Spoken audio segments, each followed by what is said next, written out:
Je dirais effectivement que je porte quelque part l'Afrique, d'où justement l'incarnation de ces expressions dans toutes les déclinaisons, dans mes peintures, dans mes tableaux et dans toutes les œuvres que je peux réaliser. Voilà, on trouve, je dirais, dans mes œuvres plusieurs aspects, je dirais, des traditions ancestrales, mais en même temps de l'expression de la vie, de son ancrage dans la terre et en même temps de cette capacité à rayonner à travers, je dirais, ce que nous avons de meilleur, de ce que j'ai de meilleur et à montrer au monde. Voilà. Je suis du Togo, effectivement, voilà. Alors, les matériaux sont assez hétéroclites, aussi bien de la peinture, du collage, de la sciure de bois, avec tout ce qui me permet de donner une force et d'exprimer au mieux, je dirais, l'idée que je me fais de la thématique abordée. Cantor, c'était le théâtre. Et dans mon enfance, il n'y avait pas de livre chez moi. Et Cantor a révélé toute la culture et une partie de mon père certainement. Et j'ai vu qu'il partageait les mondes dans son travail. Et d'un seul coup, il a révélé, dans l'atelier de mon père, je dessinais, mais je ne savais pas que je dessinais. Et Cantor m'a fait comprendre que je dessinais en fin de compte, aussi. Parce que j'ai toujours fait des petits dessins dès l'enfance.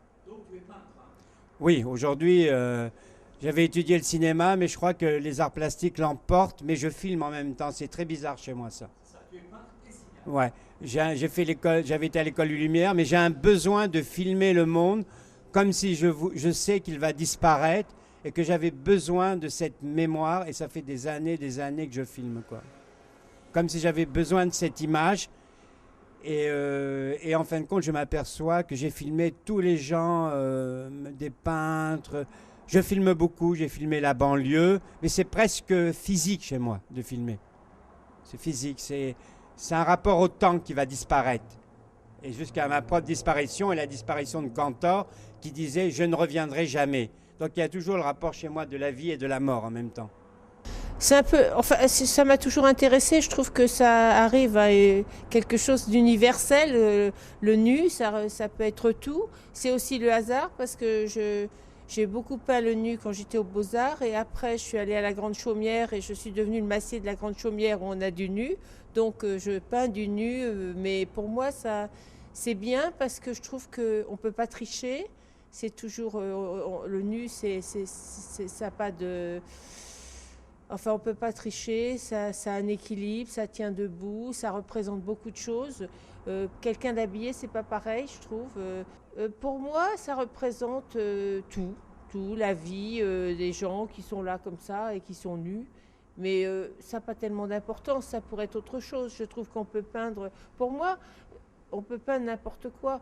Morandi, il a peint trois cruches et c'est superbe. Bon, moi, je peins des nus, je ne sais pas si c'est superbe, mais je trouve qu'on peut peindre, ça n'a pas tellement d'importance. Ce qui est important, c'est peut-être comme on travaille, ce qu'on est nous qui se montre dans notre peinture, mais ça peut être n'importe quoi, pour moi. En fait, ça parle des combats de Mohamed Ali et Foreman, les combats du siècle de 74.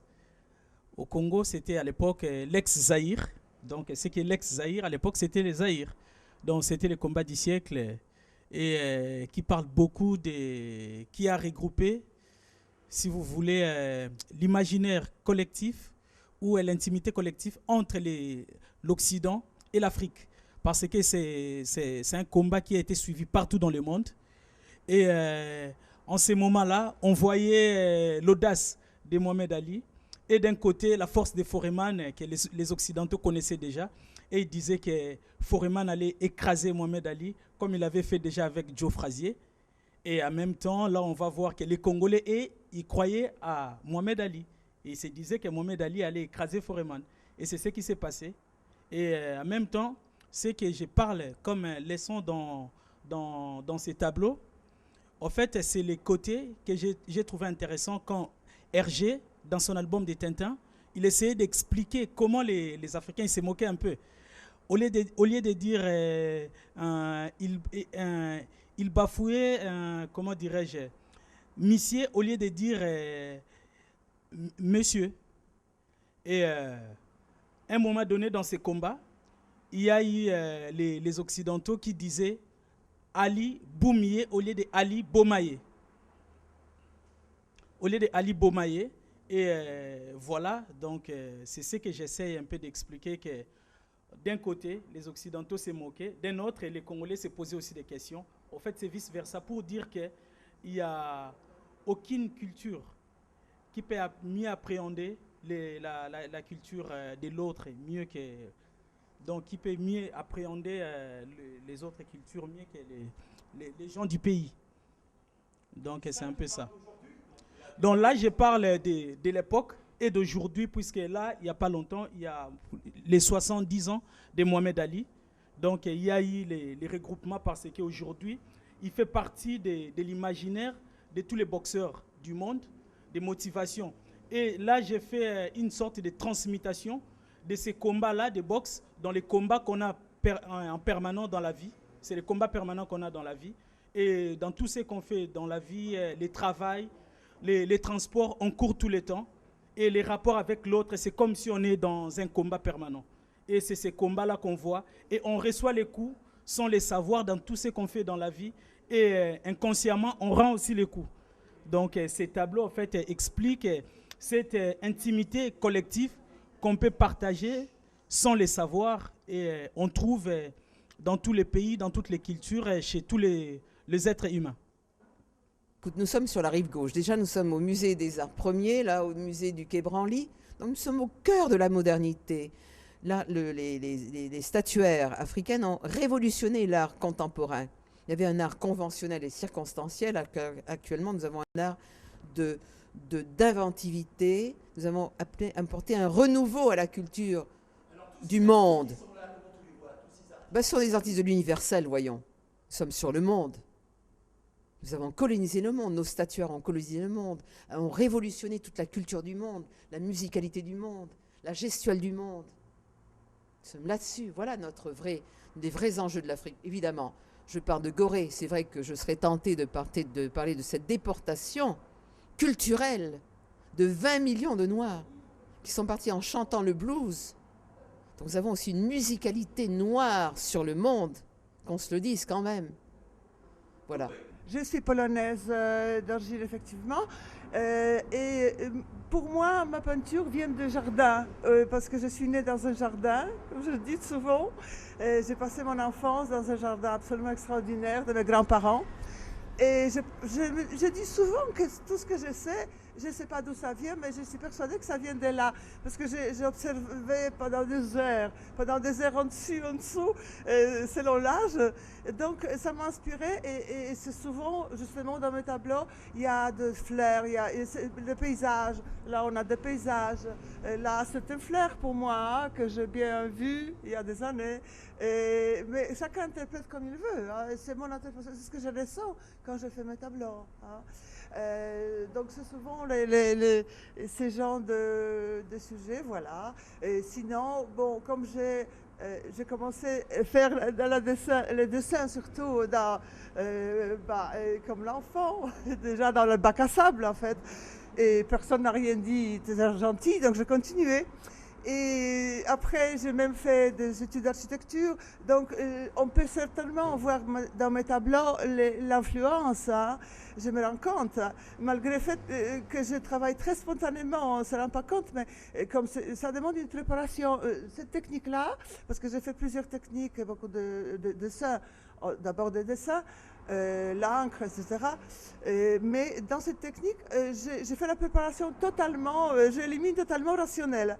Donc je mets les matières en général après avoir fait le ménage chez moi. Hein. Donc tout ce que j'ai sous la main. Et je le mets aux oubliettes, ensuite je le ressors et je mets la couleur. Et c'est là où je découvre moi-même parce que il y a plein de matières et c'est en fonction de couleurs que les tableaux commencent à exister en fait. Mais voilà. Non, il n'y a pas de transfert en fait. Je représente assez indifféremment des hommes et des femmes. J'ai d'autres portraits d'hommes, disons, plus ou moins connus, oui, que Malraux. Parce que il a une belle gueule esthétiquement. Mais j'aime bien Malraux aussi, Malraux jeune en tout cas. C'est son allure, c'est son allure qui me plaît. Je cherche surtout maintenant, enfin, je cherche à épurer les formes, les gestes, les élans, et à dégager avec des moyens réduits au maximum les choses les plus expressives. Et essentiellement des personnalités, enfin ce qui ressort de l'âme des gens que je connais, en tout que je connais pas, enfin que je connais pas personnellement, mais qui évoque quelque chose pour moi. Je suis de Bosnie-Herzégovine, de Sarajevo, exactement. Cette poupée, déjà, elle a une petite histoire. Quand je suis quitté Sarajevo, je l'ai trouvée sous les bombes comme ça doit être un enfant qui l'a perdu. Je l'ai mis dans mon sac, ça m'a évoqué un peu d'émotion. J'ai dit, bon, le pauvre enfant, peut-être je vais le trouver dans un endroit où lui offrir quelqu'un, mais quand même il est arrivé jusqu'au Paris avec moi, comme j'ai traversé toute... Et bien, le tableau là-bas, après, il y avait un projet pour faire quelque chose contre mine antipersonnelle. Et je l'ai construit avec cette poupée qui tient cette autre qui est amputée d'une jambe. Et les cigognes que je trouve très inquiétantes par rapport de petite, qu'il se pose question, est-ce que cette petite handicapée sans une jambe, est-ce qu'il va être accepté par une famille ou par quelqu'un? Bon, c'est une histoire qui est mon histoire, je pense, histoire de beaucoup de parents et beaucoup d'enfants du monde où il y a la guerre encore. Je cherche un tout petit peu de transformer. Avant, j'ai travaillé sur le visage humain qui sont très colorés, très expressifs. Et j'ai vu que les gens, ils sont presque habitués de souffrance humaine. Et je dis, bon, je vais transposer maintenant souffrance d'animal. Et j'ai l'impression que les gens ils sont plus sensibles de souffrance animalière que de souffrance humaine. Mais je suis vétérinaire aussi, je ne suis pas seulement peintre. J'ai fait les études de veto très poussées. Et j'étais vétérinaire dans un abattoir aussi. Et à cause de ça, j'ai quitté le boulot de vétérinaire. On apprend chaque jour millions de vies dans le monde entier à abattre les animaux comme ça. C'est atroce aussi. Et ça me touche toujours. De toute façon, moi, je suis quelqu'un... que je souffre pour tout le monde, j'ai l'impression. Je suis quelqu'un vraiment qui n'aime pas violence et je trouve ça très violent par rapport à... C'est issu d'une longue réflexion, Patrick, depuis quelques années déjà.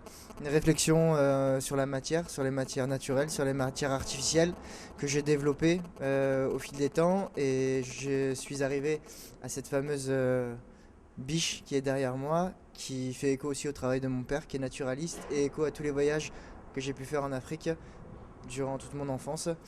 Et voilà comment je pourrais résumer ça très rapidement. C'est une recherche sur la matière, entre les matières naturelles et les matières artificielles, qui résulte d'un ressenti personnel que j'ai essayé d'exprimer sur mes toiles.